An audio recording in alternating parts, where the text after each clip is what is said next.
Takže veľmi pekne ďakujem, prosím, užite si koncert, ktorý sme pre vás pripravili. No, nie je jednoduché 6. rok niečo kvalitné priniesť. A keďže viete, že to moje hobby je nejaká tak tradičná kultúra, tomu sa venujem vo svojom čase nemálo, tak posledný rok a pol som veľmi veľa času strávil s ľudovou hudbou Radoslava Kertisa. Teraz ma vykričí, lebo neviem, či nie je Radovan, ja ho volám Rado. Takže Rada Kertisa. Extrémne šikovní mladí ľudia, ktorí mi ukázali. Poďte, mi sa páči.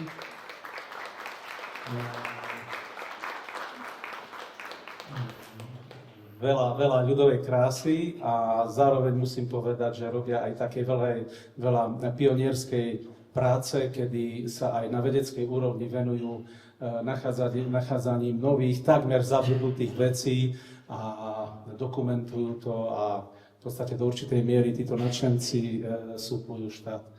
Ale takto to tu je vo veľa veciach. Takže veľmi pekne ďakujem. Užíme si tento koncert ľudová hudba Rada Kertisa a sestry Vagelovej. Nech sa páči.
Ďakujeme pekne.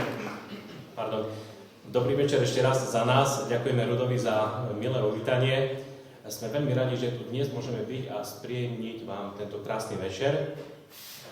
Aby som nás tak trošku možno v krátkosti predstavil, ako bolo povedané, sme ľudová hudba Radoslava Kertisa, áno, dobre si to povedal. Toto sú naše speváčky Terka a Julka Vageľové. Prezentujeme na našich koncertoch, na našich vystúpeniach najmä folklór z východného Slovenska, zo všetkých regiónov. A čo nás tak spája spoločne je to, že všetci sme určitú časť svojho života pôsobili vo folklórnom súbore Borievka, ktorý nás v podstate aj spojil, kde sme sa zoznámili a dal nás takto dokopy. Dnešný koncert by som rozdelil do takých dvoch častí, a to prvá časť bude venovaná piesňam, ktoré nie sú viazané na nejaké časové obdobie, čiže sa spievali počas celého roka. A tá druhá časť bude taká vianočná, čiže budú to piesne, koledy, ktoré sa spievali len počas tohto adventného obdobia. Ďakujem pekne, prajem príjemný zážitok.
Tieto prvé dva bloky piesní boli z oblasti Košíc, čiže z Abova.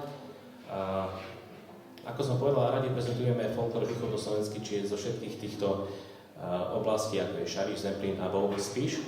Začali sme Abovom, keďže pochádzame z Košíc, a nasledovať budeme Šarišom. Prejdeme do obce Kračunovci, kde si zaspievame Krucené.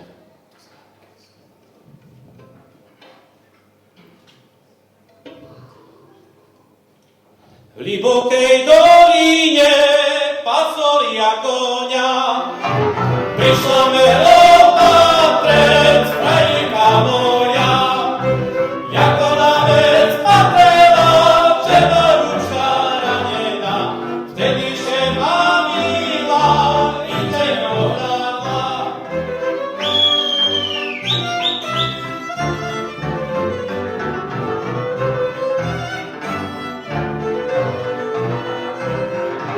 Milá moja, milá, neohľadaj še,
valčiky zo Zemplína.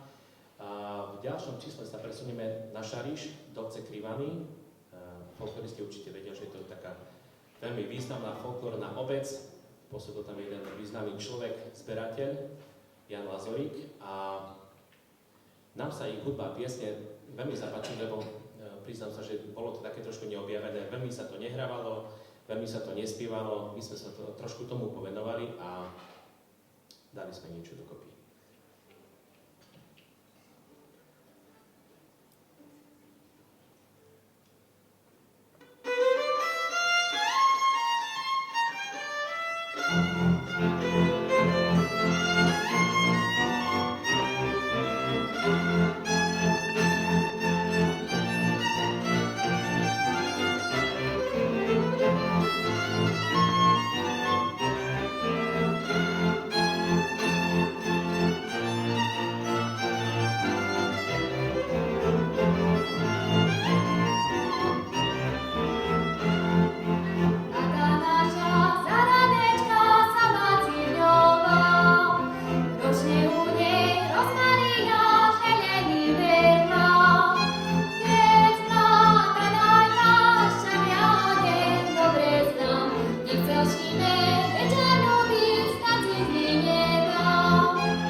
Baby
rusínskych piesní. Rusínske piesne máme veľmi radi, veľmi sme si ich obľúbili, nie preto, že máme v našej kapele alebo v našej skupine Rusínov, takže nie, že preto, že musíme, ale preto, že chceme, pretože veľmi sa nám páčia, radi ich máme a radi ich veľmi hráme a spievame.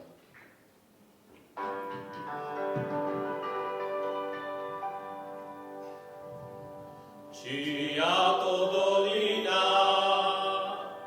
či to pokos, molodá divčina, rozpustila kos.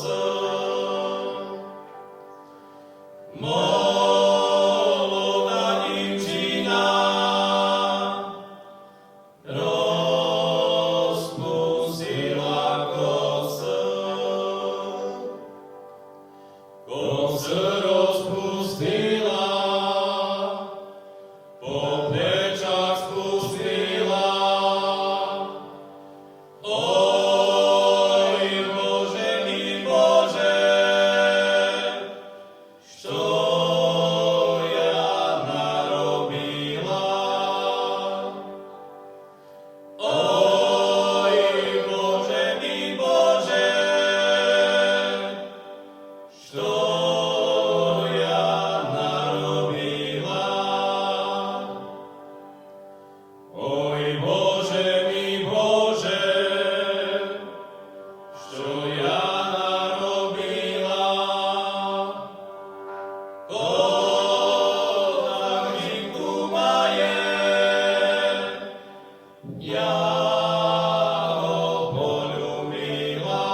prvú časť a teraz by sme sa radi presunuli k tej druhej, tej adventnej, tej koledovej. Budú to koledy rôzneho typu, slovenské, rusínske, východniarské, čiže budeme radi, ktoré budete poznať, ak si s nami zaspievate. Ešte mám tu takú jednu vec. Ja som vždy rád, keď popri koncerte, že sa hraje super, že sa spieva super, ale som rád vždy, keď niečo ľudia odnesú niečo viac. Čiže nejakú tú informáciu. A tak som rozmýšľal, že čo by som vám mohol povedať k tomuto adventnému času. A napadlo ma, že mohol by som vám porozprávať niečo o nejakých tých tradičných zvykoch, ktoré sa vykonávali, alebo zvykoch, obradoch, rôzne úkony sa robili cez tento previanočný čas, pretože počas adventu ľudia verili, že vyčínajú strigy. Tým, že sa deň skracoval a v dni prevládala viac menej tma, tak ľudia verili, že temné sily vychádzajú a vtedy sú najmocnejšie. Tak, preto sa aj tieto dni adventné volajú aj strižie dni. A takým tým hlavným strižím dňom, počas ktorých ľudia robili všelijaké úkony na to, aby zahnali tie zlé sily, tak strižie dni začínali Katarínou, potom je to Barbora, Ondrej, Lucia, čo je dneska 13. decembra, dneska Lucia, dneska si dávajte pozor, lebo pozorky sú dneska najaktívnejšie. A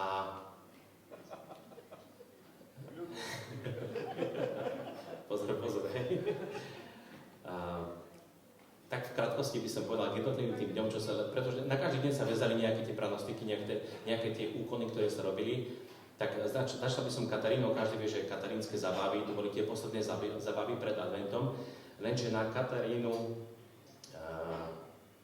sa už verilo, že keď vôjde do domu prvá žena, tak priniesie nešťastie na celý budúci rok.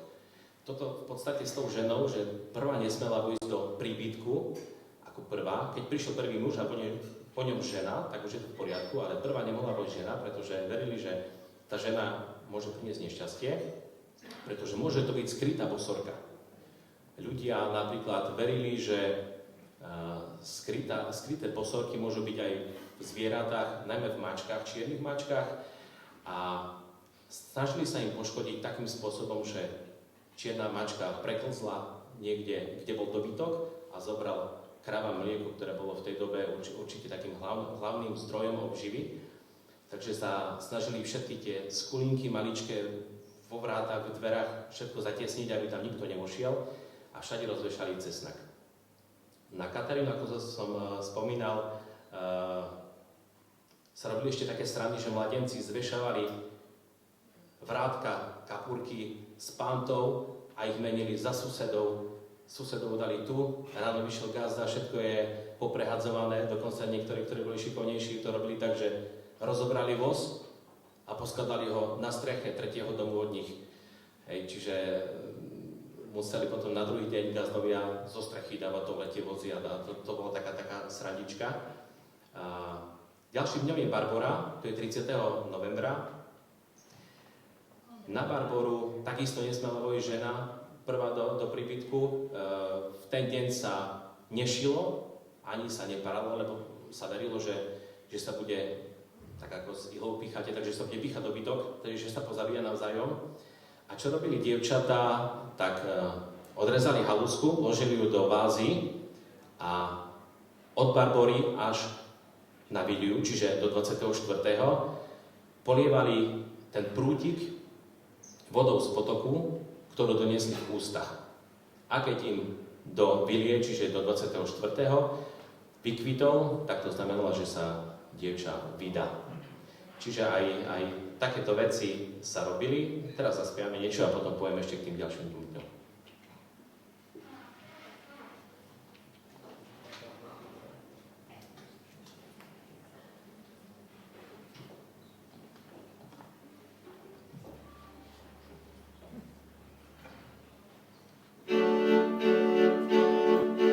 Narodil sa Kristus Pán v Betleme, položený v jasli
Dobrý večer Tobie, Pane Hospodáriu, raduj sa.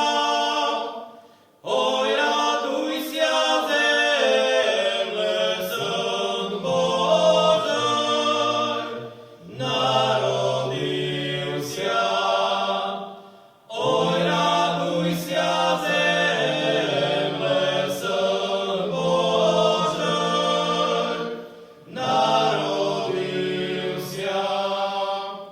Zasteľajte stôl, taseky limami, raduj sa. Oj, raduj sa, zemle, Syn Božej, narodil sa. Oj, raduj sa, zemle, Syn Božej, narodil sa. Tak kladítko láši, zjarojí pšenici, raduj sa. Oj, raduj sa, zemle, Syn Božej, narodil sa. Oj, raduj sa, zemle, Syn Božej, narodil sa. Oslavimo nyní Bože narodzenia, raduj sa.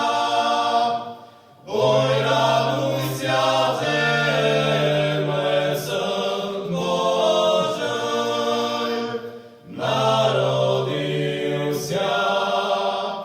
Oj, raduj sa, zemle, Syn Božej, narodil sa.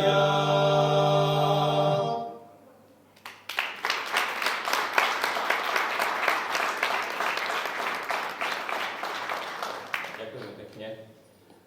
Že by som sa ešte vrátil trošku k tým zvykom a k tým úkonom, ktoré sa robili, tak ostal nám tam Ondrej a Lucia, čo pripadá na dnešok. Tak Ondrej bol, na Ondreja sa robili také, hlavne tie také ľubostné úkony. Dievčatá vždy chceli vedieť, za koho sa vydajú a či sa vôbec vydajú. A Ondrej bol presne ten deň, kedy vlastne tá magia mala odhaliť, za koho a kedy. Tak v rôznych častiach Slovenska sa to trošku odlišovalo, ale napríklad dievčatá varili pyrohy, do ktorých dávali listočky s menom svojich nejakých chlapcov z dediny a ktorý prvý pyroh vyplával pri varení, tak za toho sa dievča malo vydať. Alebo dievčatá potom chodili triasť s plotami a vyčítavali na tých tyčkách plotu, či sa vydá, či sa nevydá, či sa vydá, či sa nevydá. Ďalším takým bolo liatie olova cez kľúčovú dierku.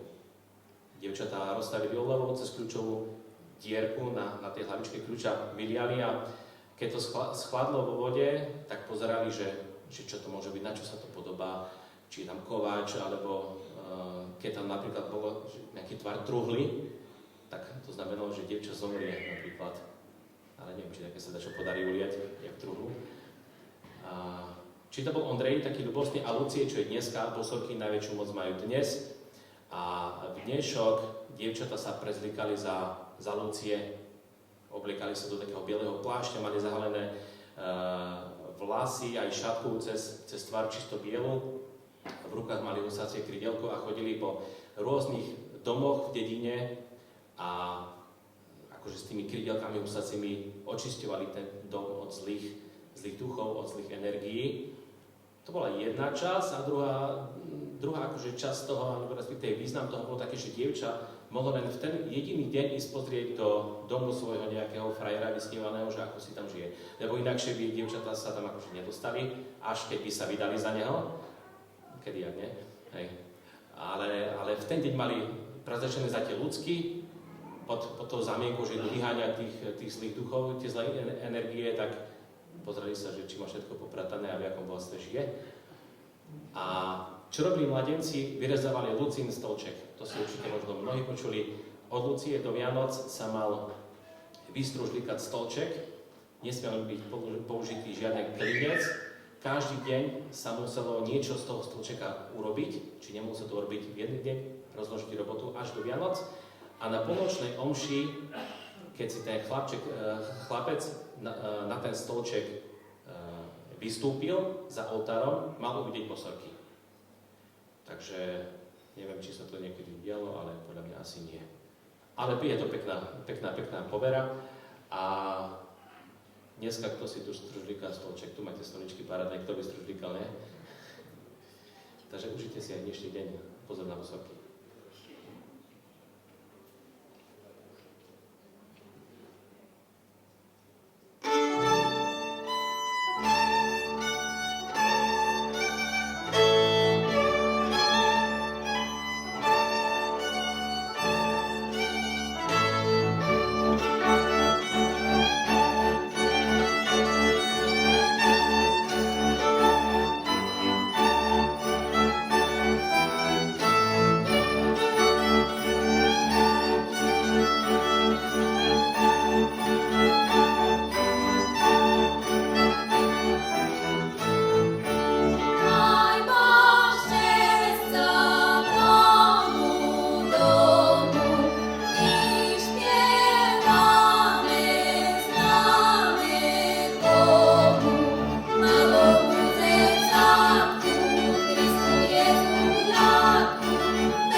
syna porodila, jako porodila, šumne muž príbala, aj volaj sám syn Boží, boja bývar spala. Aj volaj sám syn Boží, boja bývar spala.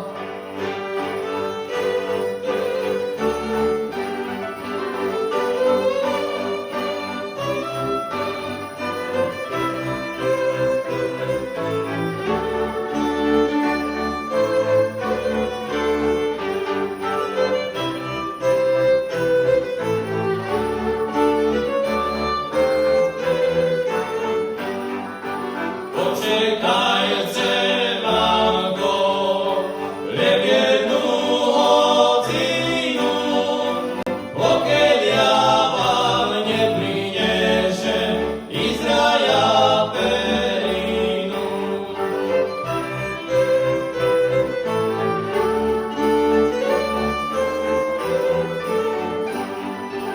Ach, synu môj, synu, či byš to urobil, neminula hodzinočka, jak si się narodil. Neminula hodzinočka, jak si się narodil.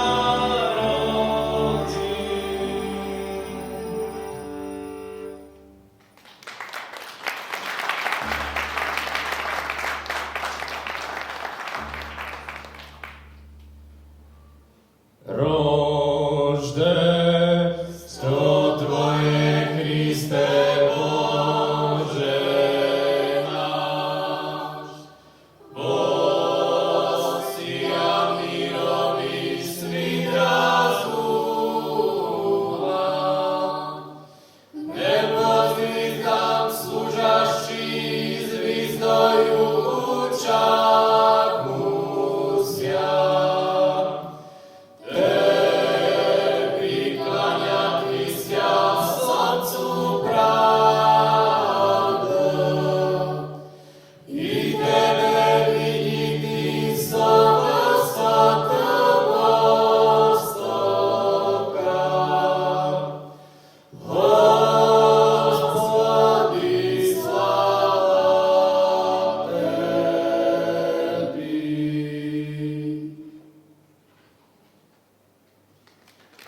Ďakujem pekne. Náš koncert sa blíži k svojmu koncu a ja by som sa len predstaviť, kto vám dneska spieval. Terka Julka Vageľové. Na violu hral Jan Kotej, na cymbal Tomáš Židov, na kontrabás Jožko Jalč a moje meno je Rado Kertis. Boli sme radi, respektíve sme ešte stále radi, že sme tu a že sme mohli sprieviť tento večer a chceme vám zapriať šťastné a požehnané sviatky, plné radosti a pokoja v kruhu svojich najbližších. A hlavne nech sme všetci zdraví, nech žijeme v kľude, v miery a nech sa vy tu stretnete aj budúci rok opäť. A teraz by som chcel, že by sme, aké by to bolo vianočný koncert bez tej slavnej pesničky, ktorú dúfam, že už každý pozná, aj keď slovo máme napísané. Je to pieseň, ktorá vznikla v Rakúsku počas jednej bohoslúžby, už presne nepoviem ktorý rok, ale behom myslím, že roka alebo dvoch sa rozšírila do celého sveta, ale neviem v koľkých jazykoch sa to spieva a je to takým symbol Vianoc, tak mohli by sme sa všetci postaviť a spoločne si zaspievať Tichú noc.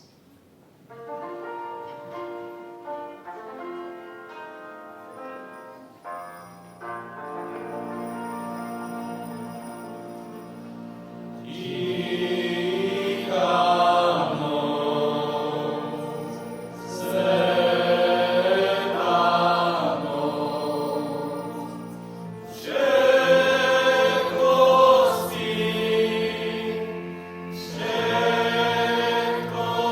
sní.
šťastné a veselé.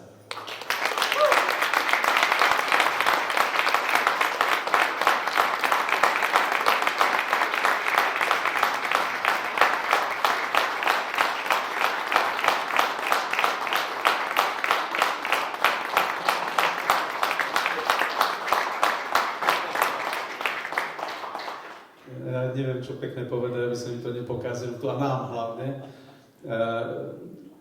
Ja som momentálne naplnený takouto absolútne ľudovou, krásnou tradíciou vianočnou a myslím si, že tie Vianoce tak pre mňa aktuálne práve začali. A veľmi pekne ďakujem Radkovi, ďakujem celej kapele a našim milým speváčkam. Ďakujeme veľmi pekne. Táto kultúrna časť je teda u konci. Skončili sme? Na koncu, po našom. A chcel by som vás pozvať na tú časť spoločenskú. Budeme troška papať, budeme chutnať vína, budeme sa zabávať, konverzovať do bieleho rána. Ďakujem veľmi pekne, ďakujem ešte raz. Ľudová hudba Radka Kertisa.